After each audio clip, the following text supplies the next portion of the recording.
Hello students, एक बार हम फिर आपके साथ हैं। देखिए आज स्टार्ट करते हैं हम नस इक्वेशन। देखिए नस इक्वेशन की जरूरत हमें क्यों पड़ी?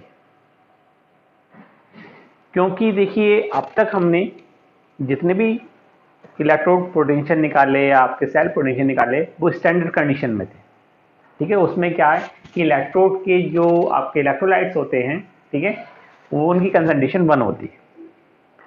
लेकिन अगर हमें किसी भी कंसंट्रेशन पर इलेक्ट्रो पोटेंशियल या सेल पोटेंशियल अगर हम निकालना पड़े तो हम कैसे निकालेंगे?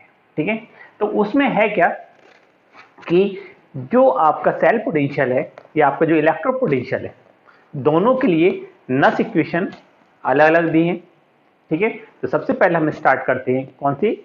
नस इक्वेशन फॉर इलेक्ट्रोड पोटेंशियल। ठीक है, कैसे? देखिए एक ही इक्वेशन है,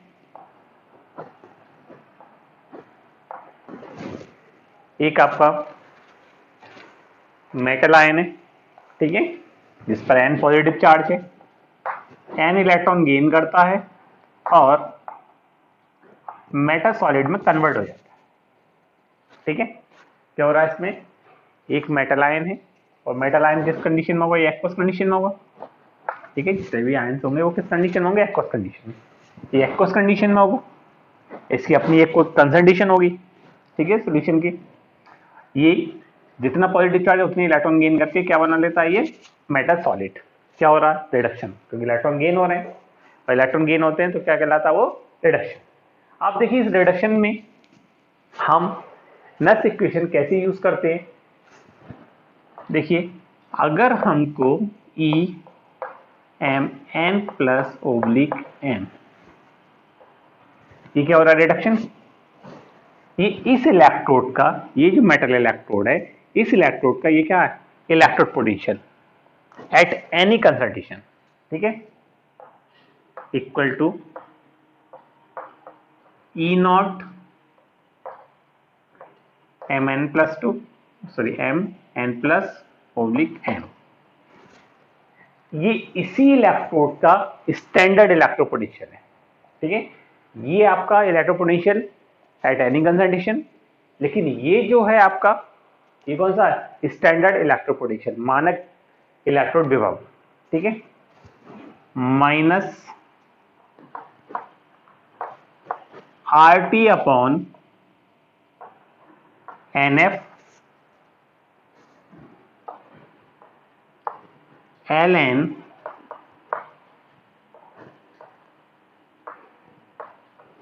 metal ion, metal solid metal की कंसंट्रेशन हो गई और नीचे मेटल आयन की कंसंट्रेशन।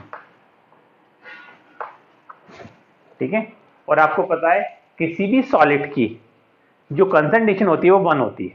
ठीक है, तो अगर हम इसकी जगह 1 रख दें तो इक्वेशन क्या हो गई है? इक्वेशन हो गई आपकी ये E M N plus M equal to E not M N plus oblique M minus R T upon N F L N 1 upon M N plus concentration. ठीक है, concentration of M N plus. तो ये तो आपका क्या हो गई? नस इक्वेशन फॉर इलेक्ट्रो पोटेंशियल। अब इसको और देखिए क्या कर सकते हैं इसमें, ये तो आपको पता ही है, ये क्या है? Standard electro potential minus R. R है क्या है? Gas constant. ठीक है, गैस कांस्टेंट है, इसकी वैल्यू कितनी होगी? 8.314। क्या होगी? 8.314। और देखिए टी, ठीक है, टेम्परेचर इन केल्विन 298 केल्विन, मतलब 25 degree Celsius upon N number of electron जो भी होंगे, एफ क्या है? फैराडे, फैराडे कांस्टेंट भी बोलते हैं इसको। तो 1 फैराडे इक्वल टू 96500 कूलम। ठीक है, 96500 कूलम। एक फैराडे में 96,500 कूलम होते हैं। वैसे होते तो आपके 487 हैं, 96,487 जो एक्चुअल वैल्यू है, लेकिन कैलकुलेशन थोड़ी आसान हो जाती है, इसलिए हम 96,500 लगा देते हैं। और देखिए ये जो ln है, ln मीन्स लॉग बेस ई, जो नॉर्मल लॉग होता है वो लॉग बेस ई होता है, ठीक है। और जो लॉग बेस ई है, तो लॉग बेस ई को जब लॉग बेस 10 में कन्वर्ट करते हैं तो हम करते क्या है, 2.303 से मल्टीप्लाई कर देते, ठीक है। अब ये जो लॉग ln है, लॉग बेस ई, अब ये क्या हो जाएगा, लॉग बेस 10, क्या हो गया, लॉग बेस 10, और ये हो गया आपका 1/m n प्लस n का कंडीशन। आ रही बात समझ में। अगर हम देखिए R क्या है, गैस कांस्टेंट, ठीक है, ये आपका 8.314, ये जो वैल्यू है, ये वैल्यू किस में होती है, जूल पर केल्विन पर मोल, ठीक है, जूल केल्विन पर मोल। तो अब देखिए ये जो वैल्यू है वो आपकी कितनी है, 8.314, टेम्परेचर कितना होता है 25 डिग्री सेल्सियस, मतलब 298 केल्विन। और जब हम लॉग बेस ln क्या है, लॉग बेस ई, जब लॉग बेस ई को लॉग बेस 10 में कन्वर्ट करते हैं तो हम इस लॉग को 2.303 से मल्टीप्लाई करते हैं, तो अब ये आपका लॉग बेस ई लॉग बेस 10 में कन्वर्ट हो जाता है। फिर नीचे नंबर ऑफ इलेक्ट्रॉन है, ठीक है, एफ क्या है, फैराडे कांस्टेंट, और फैराडे कांस्टेंट की जो वैल्यू होती है वो 96,500 कूलम होती है, ठीक है। देखिए एक्चुअल वैल्यू उसकी 96,000 आपकी 487 होती है, लेकिन कैलकुलेशन थोड़ी आसान हो जाए इसलिए हम 96,500 कूलम लगा देते हैं। अब देखिए अगर हम, ये तो आपका स्टैंडर्ड इलेक्ट्रोपोटेंशियल आ गया, अगर हम इन सब की कैलकुलेट करें, इन सबको कैलकुलेट करें तो क्या आता है, 0.0591 अपॉन n, मतलब आप इन सब की n को छोड़कर बाकी ये सारा का सारा कैलकुलेट करेंगे तो कितनी वैल्यू आएगी, 0.0591 अपॉन n, और ये हो जाए आपका log 1 upon m n plus n concentration, ठीक है।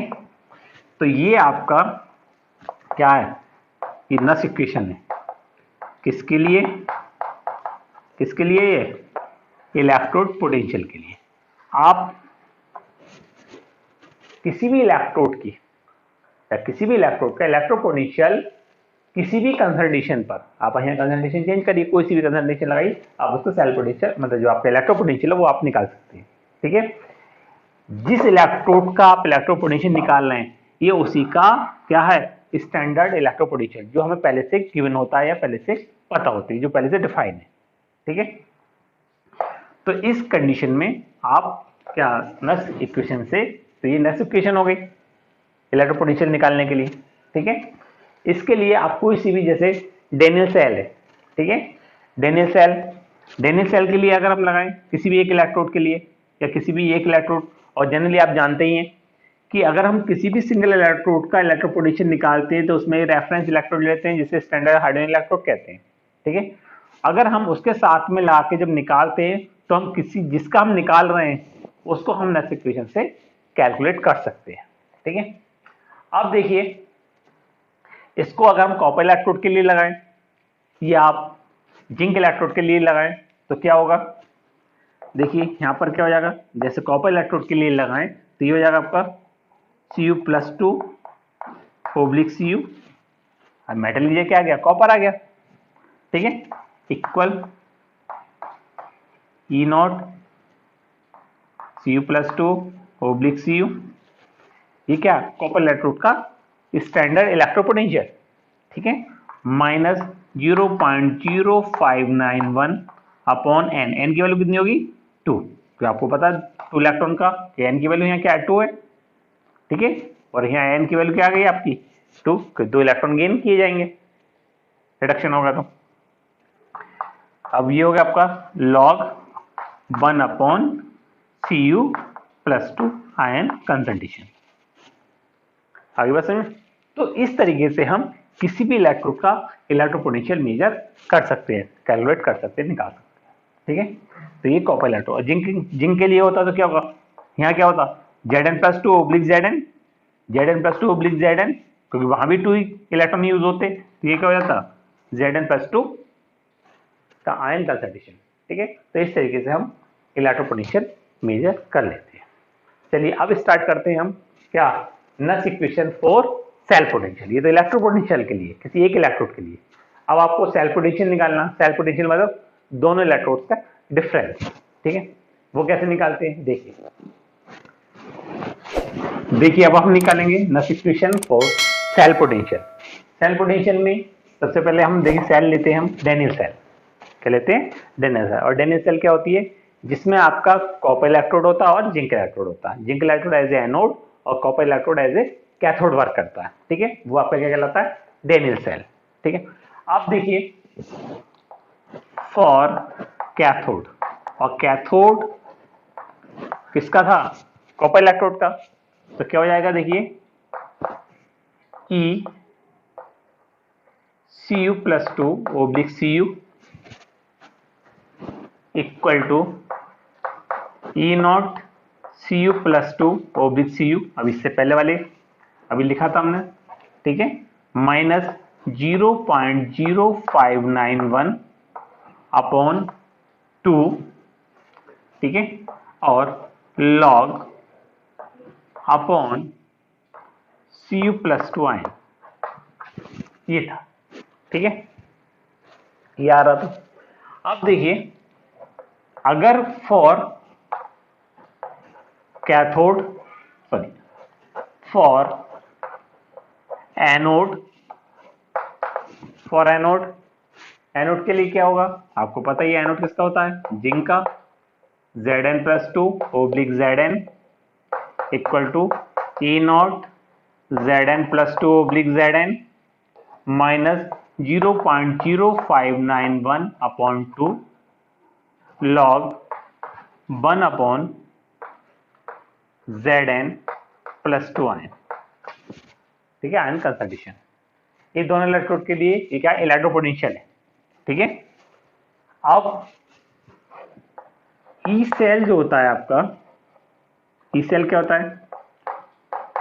ई कैथोड माइनस ई एनोड, ई कैथोड माइनस ई एनोड। और आपको ये भी पता है कि कैथोड किसका है? कॉपर का, ठीक है। तो ये कॉपर का इलेक्ट्रोड हो गया, इलेक्ट्रो पोटेंशियल, ठीक है। तो यहां पर आपका कैथोड के इलेक्ट्रो पोटेंशियल किसका रूप लाएंगे हम? कॉपर इलेक्ट्रोड का। आप चाहे इसकी जगह ऐसे भी लिख सकते हैं, कैथोड की जगह क्या कॉपर का है, तो आप इसके Cu प्लस 2 ओब्लिक Cu, और यहाँ पर आप क्या लिख सकते हैं? Zn प्लस 2 ओब्लिक Zn, ठीक है। तो देखिए ये वैल्यू ये रही, ये इसके इक्वल है और ये इसके इक्वल है। तो इसमें से इसको माइनस कर दीजिए, क्या होगा? इनकी वैल्यू पुट करिए। कॉपर का है तो E not Cu plus 2 oblique Cu minus 0.0591 upon 2 log 1 upon Cu plus 2 ion concentration, ठीक है। ये क्या हो गया? ये तो आपका हो गया कैथोड का। एनोड का माइनस एनोड, माइनस ये आ गया, ये एनोड, एनोड किसका? जिंक का। ये किसके इक्वल है? ये, इसकी वैल्यू ये लगा दीजिए, क्या आ गया? E not Zn plus 2 oblique Zn, ठीक है, minus 0.0591 upon 2 log 1 upon Zn plus 2 ion concentration, ठीक है। ये आपकी ये आपका कैथोड आ गया और ये आपका एनोड आ गया। अगर आप इसको सॉल्व करेंगे तो देखिए क्या आएगा? E not Cu plus 2 oblique Cu, ये, ठीक है। इसको ओपन करेंगे तो ये तो माइनस का ही हो जाएगा। E not Zn plus 2 oblique Zn, ठीक है, ये आ गया, ये माइनस ये हो गया, ये माइनस का है। आप देखिए जब ये माइनस को लेगा तो ये प्लस का हो जाएगा, तो ये हो जाएगा आपका, और इसमें एक कम करना 0.0591 और बाई 2, ये दोनों में से कॉमन ले लीजिए इनको। जब कॉमन लेंगे तो देखिए यहाँ क्या आएगा? माइनस 0.591 अपॉन 2, तो इधर क्या बचा? ये आया आपका log 1/Cu ion concentration minus log 1/Zn ion concentration. ठीक है, अब इसको अगर आप सॉल्व करेंगे तो देखिए ये क्या है, E0Cu+2/Cu, ये कॉपर का स्टैंडर्ड इलेक्ट्रोपोटेंशियल है। ये क्या है, जिंक इलेक्ट्रोड का स्टैंडर्ड इलेक्ट्रोपोटेंशियल है। ठीक है, तो कैथोड माइनस एनोड हो गया, तो इन दोनों का डिफरेंस भी क्या वो स्टैंडर्ड ही होगा। तो क्या हो जाएगा, ये क्या हो जाएगा, ये E0 सेल हो गया। क्या हो गया, ये E0 सेल, ये वाला जो पोर्शन है वो क्या हो गया, E0 सेल। तो E0 सेल के बराबर आ गया माइनस 0.0591/2, और ये हो जाएगा आपका log Zn+2/Cu+2 ion, Zn+2/Cu+2 ion. ठीक है, और ये आपका ई सेल। ये इक्वेशन हो गई डैनियल के लिए, डैनियल सेल के लिए नष्ट इक्वेशन। ठीक है, ई सेल ये क्या, सेल पोटेंशियल। ठीक है, ई सेल क्या, सेल पोटेंशियल, सेल विभव, सेल विभव है, ये नॉर्मल सेल विभव है, ये स्टैंडर्ड सेल विभव है, मतलब जो मानक सेल विभव है स्टैंडर्ड सेल पोटेंशियल है। ये स्टैंडर्ड सेल पोटेंशियल हो गया, ये आपका नॉर्मल सेल पोटेंशियल हो गया, और यहाँ पर 0.0591/2 लॉग, ये जिंक आयन की कंसंट्रेशन हो गई, ये कॉपर आयन कंसंट्रेशन हो गई। ठीक है, तो देखिए ऊपर कौन सा आएगा, जिसका ऑक्सीडेशन हो रहा होगा, एनोड का। एनोड पर क्या होता है, ऑक्सीडेशन, क्योंकि आपको पता है जिंक किसका है, एनोड। ठीक है, अरे एनोड जो है, मतलब एनोड की तरफ कौन वर्क कर रहा है, जिंक आपका। तो जिंक का क्या हो रहा है, ऑक्सीडेशन, तो जिसका ऑक्सीडेशन हो रहा है वो आएगा ऊपर।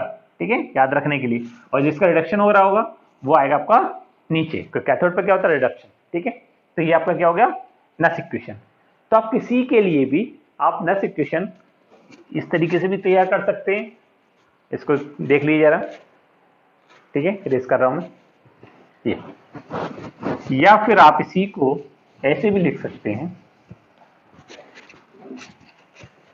ये तो हो गया आपका कॉपर के लिए। किसी अदर के लिए अगर आपको लिखना हो तो E cell equal to E0 cell minus 0. और ये आपको पता है कहां से आया, ठीक है, 0.591/n log ऑक्सीडेशन रिडक्शन। ठीक है, एन यहाँ, क्योंकि कॉपर के केस में, कॉपर जिंक के केस में तो एन की वैल्यू 2 थी, कि 2 इलेक्ट्रॉन लॉस हो रहे थे, 2 इलेक्ट्रॉन गेन हो रहे थे। लेकिन अगर हम जनरल इक्वेशन देखें तो वो आपकी ये है, तो जितने भी इलेक्ट्रॉन लॉस या गेन हो रहे होंगे वो आपके यहाँ आ जाएंगे, और जिसका ऑक्सीडेशन हो रहा होगा वो यहाँ आ जाएगा, और जिसका रिडक्शन हो रहा होगा वो नीचे आ जाएगा। ठीक है, और देखिए हम इसको इस तरीके से भी कर सकते हैं, जैसे आपके कॉपर इलेक्ट्रोड है और आपका सिल्वर इलेक्ट्रोड है, तो उसके लिए कॉपर इलेक्ट्रोड और सिल्वर इलेक्ट्रोड, क्योंकि एक आपका कॉपर इलेक्ट्रोड होगा और एक आपका सिल्वर होगा, क्योंकि आपको पता है कॉपर पर +2 चार्ज होता है और सिल्वर पर +1 चार्ज होता है। ठीक है, तो इनके लिए अगर सेल इक्वेशन अगर हम लिखें तो क्या होगा, E cell equal to E0 cell, और E0 सेल कैसे निकालेंगे, E0 cathode minus E0 anode, और कैथोड क्या होगा उसमें, सिल्वर होगा, और आपका जो एनोड होगा वो कॉपर होगा। ठीक है, जिसका रिडक्शन पोटेंशियल कम होता है, ध्यान रखिए, जिसका रिडक्शन पोटेंशियल कम होता है वो एनोड की तरह वर्क करता है, जिसका रिडक्शन पोटेंशियल ज्यादा होता है वो आपका कैथोड की तरह वर्क करता है। तो इसका 0.8 वोल्ट है। ठीक है, और इसका 0.34 वोल्ट होता है, तो इसका कम है तो ये क्या करेगा, एनोड की तरह वर्क, इसका ज्यादा है तो ये किसी तरह करेगा, कैथोड की तरह वर्क। तो आपका ये कैथोड माइनस ये एनोड हो जाएगा। अब 0.0591 अपॉन 2। ठीक है, अब देखिए यहाँ क्या आएगा, ऑक्सीडेशन किसका हो रहा होगा, जो एनोड जिसका होगा, एनोड किसका, कॉपर का, तो Cu प्लस आयन। ठीक है, अब सिल्वर है आपका, सिल्वर किसी तरह कैथोड की तरह, लेकिन ये ध्यान रखिए सिल्वर पर 1 पॉजिटिव चार्ज है। जब हम इक्वेशंस आपको बैलेंस करते हैं तो इसको हम 2 से मल्टीप्लाई कर देते हैं। ठीक है, और जितने से मल्टीप्लाई करते हैं वो ही पावर में चला जाता है। ठीक है, कोई चार्ज बराबर होना है, फिर 2 इलेक्ट्रॉन इसने लॉस करे हैं। ठीक है, कोई इसका ऑक्सीडेशन हुआ है तो 2 इलेक्ट्रॉन इसने लॉस करें, जो इलेक्ट्रॉन 2 लॉस करेंगे वो इसने 2 इलेक्ट्रॉन गेन करेंगे। तो इसका मतलब ये कि 2 इलेक्ट्रॉन गेन करने के 2 एज चाहिए। ठीक है, इसलिए इसकी कंसंट्रेशन की का स्क्वायर हो जाता है या पावर 2 हो जाती है। ठीक है, तो ये किसके लिए हो गया, कॉपर सिल्वर इलेक्ट्रोड के लिए। बस यही इसमें एक चीज ध्यान रखना कि जब हम आपके इक्वेशन बैलेंस करते हैं, ठीक है, तो उसमें जितने से मल्टीप्लाई होती है वही आपका ऊपर आता है। क्योंकि अगर आप देखें इक्वेशन भी क्या होगी, मान लीजिए Cu plus two electron as anode है, ऑक्सीडेशन हो रहा है। सिल्वर का क्या होगा, Ag plus 1 electron, Ag solid, इधर कॉपर सॉलिड है। ये हो गया, एक इलेक्ट्रॉन इसने गेन करा, Ag सॉलिड में कन्वर्ट हो गया, ये कॉपर है इसने 2 इलेक्ट्रॉन लॉस करे तो सिल्वर प्लस 2 में कन्वर्ट हो गया। अब अगर हम इसका नेट इक्वेशन निकालते हैं तो क्या आता है कि नीचे वाली को हम क्या करते हैं, 2 से मल्टीप्लाई करते हैं, क्योंकि ऊपर 2 इलेक्ट्रॉन 2 इलेक्ट्रॉन इधर करने पड़ेंगे। नीचे 1 था ऊपर 2 थे, तो नीचे वाली को 2 से मल्टीप्लाई कर दो, नीचे 2 गए ऊपर भी 2 गए, इलेक्ट्रॉन से इलेक्ट्रॉन कैंसिल हो जाएंगे, तो आपका बचेगा क्या, Cu plus 2 Ag ion, Cu plus 2 plus 2Ag plus 2Ag। तो देखिए, तो इसमें देखिए ये जो आपका 2 जो आ रहा है, यहाँ 3 आता, 3 से मल्टीप्लाई मतलब पावर में आ जाता, 4 होता 4 पावर में आ जाता। ठीक है, और 2 है तो 2 पावर में आ जाएगा आदिवासी में। तो इस तरीके से हम सेल को आपको जो आपका नेक्स्ट इक्वेशन है उसको रिप्रेजेंट करते हैं। तो इस नेक्स्ट इक्वेशन से हम किसी भी सेल का किसी भी आपकी किसी भी कंडीशन में, कंडीशन का मतलब क्या, किसी भी कंसंट्रेशन पर, ठीक है, किसी भी कंसंट्रेशन पर हम आपका ईएमएफ कैलकुलेट कर सकते हैं। जो सेल पोटेंशियल है वो हम कैलकुलेट कर सकते हैं, चाहे वो कंसंट्रेशन इसकी कुछ भी हो और इसकी कंसंट्रेशन कुछ भी हो। ठीक है, चलिए आज इतना ही करते हैं। इस पर देखिए नेक्स्ट इक्वेशन पर जितने भी इलेक्ट्रोड पोटेंशियल मेजर करने वाले, कैलकुलेट करने वाले जितने भी क्वेश्चंस हैं, या आपके सेल पोटेंशियल आपका किसी भी कंसंट्रेशन पर कैलकुलेट करने वाले जितने भी आपके क्वेश्चंस हैं, उन क्वेश्चंस को आप करिए। अगर कोई दिक्कत आती तो बताइए, ठीक है, उनको हम सॉल्व कर देंगे। चलिए आज हम इतना ही रखते हैं, ठीक है, ओके बाय।